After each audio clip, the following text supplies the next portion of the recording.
பாண்டே இந்த BDS mind of அந்த recorded மினிஸ்ட்ரியில வந்திருக்கிற யாவரையும் அன்போடு நான் வரவேற்கிறேன்.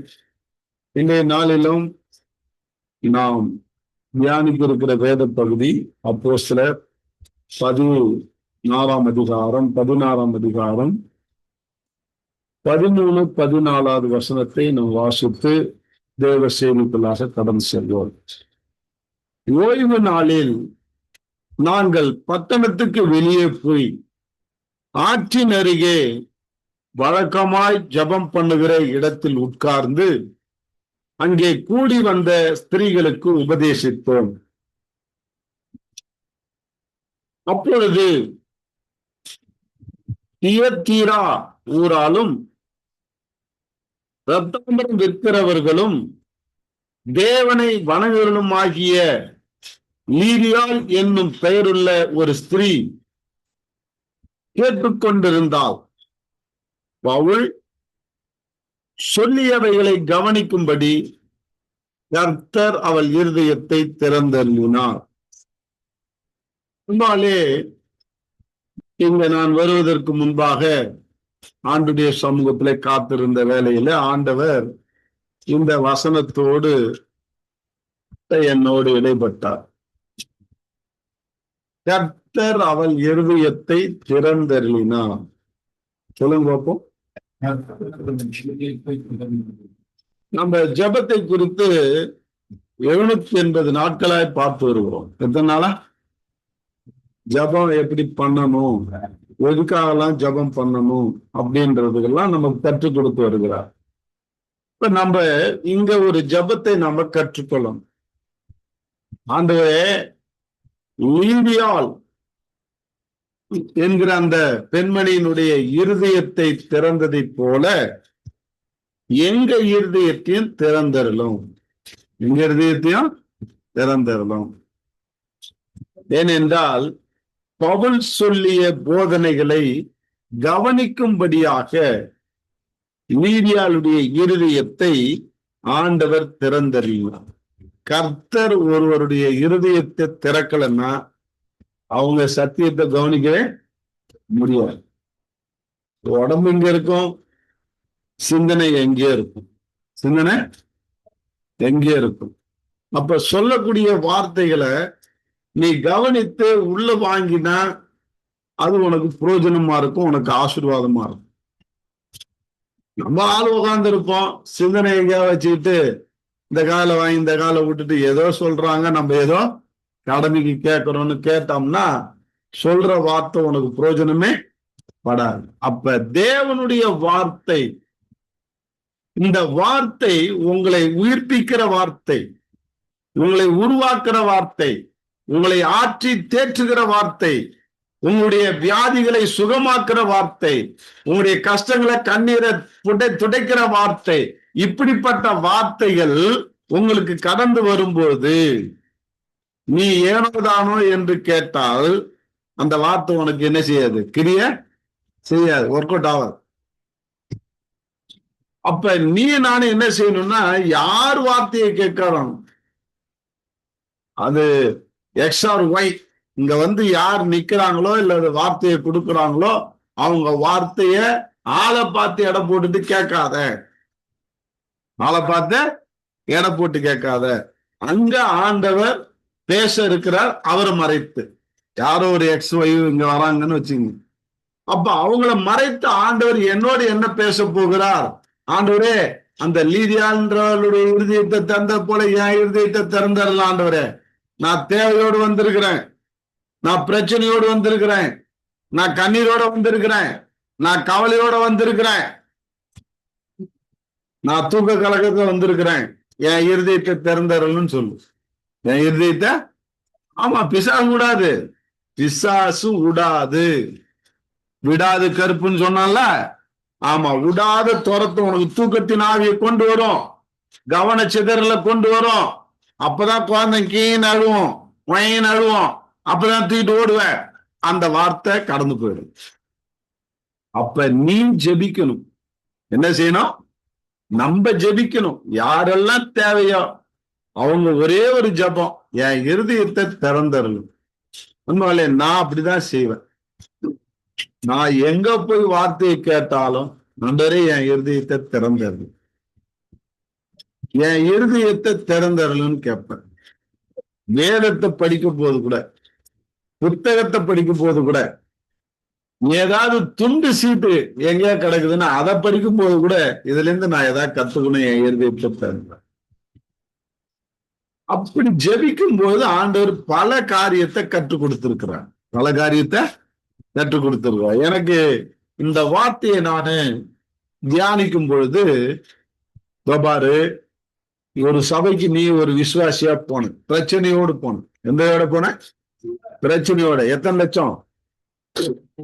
5 லட்சம் ரூபாய் பிரச்சனையோட போய் உட்கார்ந்த.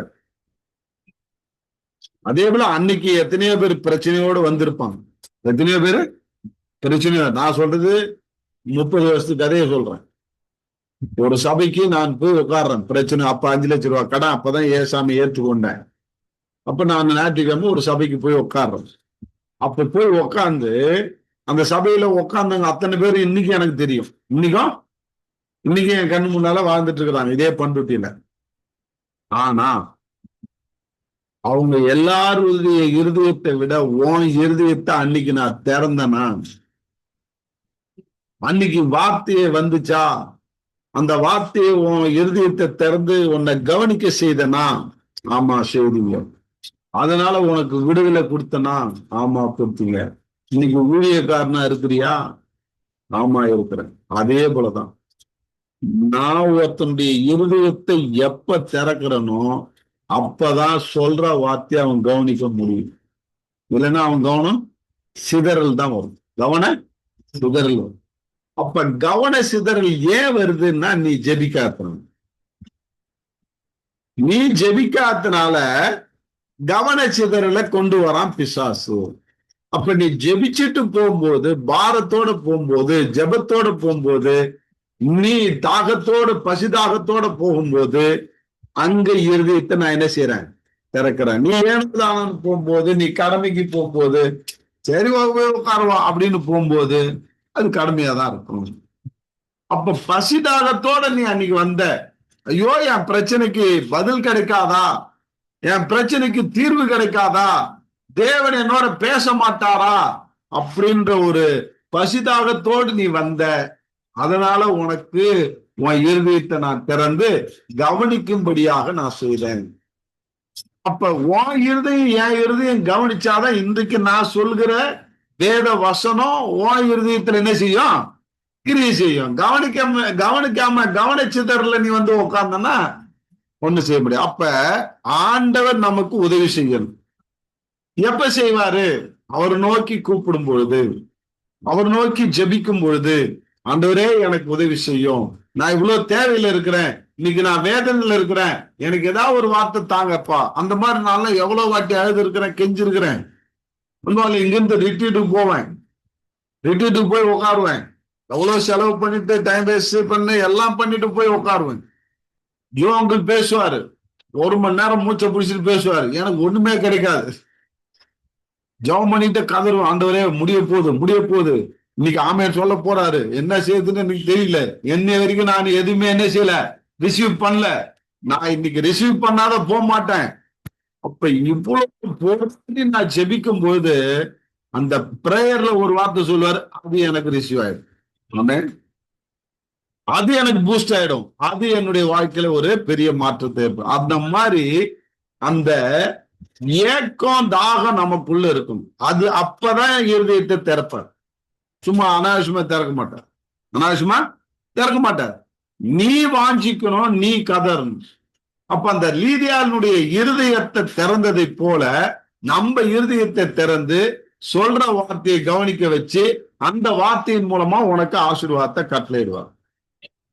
நான் அப்படிதான் அந்த சர்ச்சில் போய் உக்காந்துக்கிட்டு நான் அப்படியே வேண்டிட்டு இருக்கிறேன், என் இருதயத்தை திறந்துட்டார் பிள்ளர். எனக்கு அதெல்லாம் தெரியாது, இன்னைக்குதான் சொல்றாரு. இன்னைக்கு நான் வந்து கேட்கும் போது என்ன போய் கொடுக்கணும் போது இந்த இருதயத்தை திறக்கிற காரியத்தை சொல்லி கத்து விடு. அப்ப அவங்க நீ எப்படி போய் உக்காந்தியோ உன் இருதயத்தை நான் திறந்ததுனால தான் அன்னைக்கு நான் பேசின வார்த்தை உனக்கு ஒர்க் அவுட் ஆச்சு. இன்னைக்கு அன்னைக்கு ஒரு 150 பேர் உட்கார்ந்து இருப்பாங்க, இன்னைக்கு அவங்க எல்லாம் எப்படி இருக்கிறாங்க, உன் கண்ணு இருக்கிறன்னு நீ பாக்குற அப்படின்னு. இன்னைக்கு அப்படியேதான் இருக்கிறாங்க, அண்ணு பார்த்த கண்ணுக்கு அழகு இல்லாம. அம்மால இன்னைக்கு பாருங்க, அன்னைக்கு என்ன சொன்னாரு அப்படின்னாக்கா, யாரோ ஒரு பிரசங்கியார், அவர் மூஞ்சி கூட எனக்கு மறந்துச்சு, 30 வருஷம் ஆச்சு இல்ல, மூஞ்சி மறந்துச்சு. ஆனா அவர் சொன்ன வார்த்தை இன்னும் மறக்கவே இல்லை. இன்னும் அப்படியே பசு மரத்துல ஆண்டி அடிச்ச மாதிரி இருக்குது. என்ன சொன்னாரு? அப்ப அந்த இருதயம் திறந்து அதை நான் கவனிச்சதுனாலதான் அது எனக்கு ஒர்க் அவுட் ஆச்சு. காந்தி சொன்னதுதான். யார் சொன்னது? சுதந்திரம் வந்தது எப்படி வந்துச்சு, அதுக்கு அடிப்படை காரணம் என்ன அப்படின்னு காந்தி கிட்ட கேட்டாங்க. அவர் 10 நிமிஷம் யோசிச்சாரு. 10 நிமிஷம் என்ன ஆன்சர் சொன்னாரு? சுதந்திரம் அடைஞ்சது வெற்றி விழா கொண்டாடுறதுக்கு அடிப்படை காரணம். அவர் கேட்டார், நீ காரணம் என்னன்னு கேட்டா 1008 காரணத்தை நேரம் கடற்கடன்னு சொல்லியிருப்பேன், நீங்க கேட்டதும் அடிப்படை காரணம், அதனால்தான் கொஞ்சம் யோசிக்கிறேன் அப்படின்னு சொன்னாரு. திரும்ப நிருபர் கேட்டாங்க, 1008 காரணம் எங்களுக்கு வேணாம், அடிப்படை காரணம் தான் எங்களுக்கு வேணும், அதை மட்டும் சொல்லுங்க அப்படின்னாங்க. சொல்றேன்னு சொல்லிட்டு, இந்தியா சுதந்திரம் அடைந்து இன்னைக்கு வெற்றி விழா கொண்டாடுவதற்கு அடிப்படை காரணம் பைபிள் அப்படின்னாங்க. கடகடன் எல்லாம் முடிச்சாங்க. கேஜி கையில பகவத்கீதையை கையில வச்சுக்கிறீங்க, நீங்க என்ன பைபிள்ன்றீங்க, மாத்தி சொல்றீங்களா அப்படின்னாங்க. இல்ல, இந்த பகவத்கீதையிலிருந்து நான் சதைக்கு சதை, கண்ணுக்கு கண், பல்லுக்கு பல் என்ற காரியத்தை தான் கற்றுக்கொண்டேன். ஆனா பைபிளோ ஒரு கண்ணத்தை அடிச்சா மறுகணத்தை கொடு என்ற அகிம்சை என்ற கொள்கையை நான் கற்றுக்கொண்டேன். அதன் மூலமாக சத்தியாகிரக போராட்டத்தை போராடினேன், நான் வெற்றியை பார்த்தேன். அப்ப நான் என் இருதயம் திறந்துச்சு. ஓ, காந்தி மலை பிரசங்கத்துல ஒரே ஒரு வார்த்தை, சிங்கிள் வார்த்தை எடுத்துக்கிட்டு மலை ஏறிட்டார். என்ன ஏற்றாரு? நம்ம வாங்கல சொல்லணும் அப்படித்தானே சொல்லுவோம், ஒரு வார்த்தை எடுத்துட்டு மலை ஏற்றாயா அப்படின்னு. அதே போல அந்த சிங்கிள் வார்த்தை 5:39 நினைக்கிறேன், ஒரு கணத்துல அடிச்சா மறுகணத்தை கொடுன்ற ஒரு வார்த்தை அவருடைய இருதயத்தை திறந்துருச்சு. அவருடைய இருதயத்தை திறந்து அதை கவனிக்க ஆரம்பிச்சார். அதுல இருக்கிற ஆழமான சத்தியத்தை உணர ஆரம்பித்தார். அந்த சத்தியத்தை கடைபிடிக்க ஆரம்பித்தார். அந்த சத்தியத்தை நாட்டு மக்களுக்கு கடைபிடிக்க கற்றுக் கொடுத்தார். அதன் பிரகாரமாக போராட்டத்தை போராடினார். அதுக்கு சத்தியாகிரக போராட்டம் பேர் வச்சாரு. வெற்றியை பார்த்தாரு. இன்னைக்கு உலகமே அவரை போற்றுகிற மகானா மாற்றார்.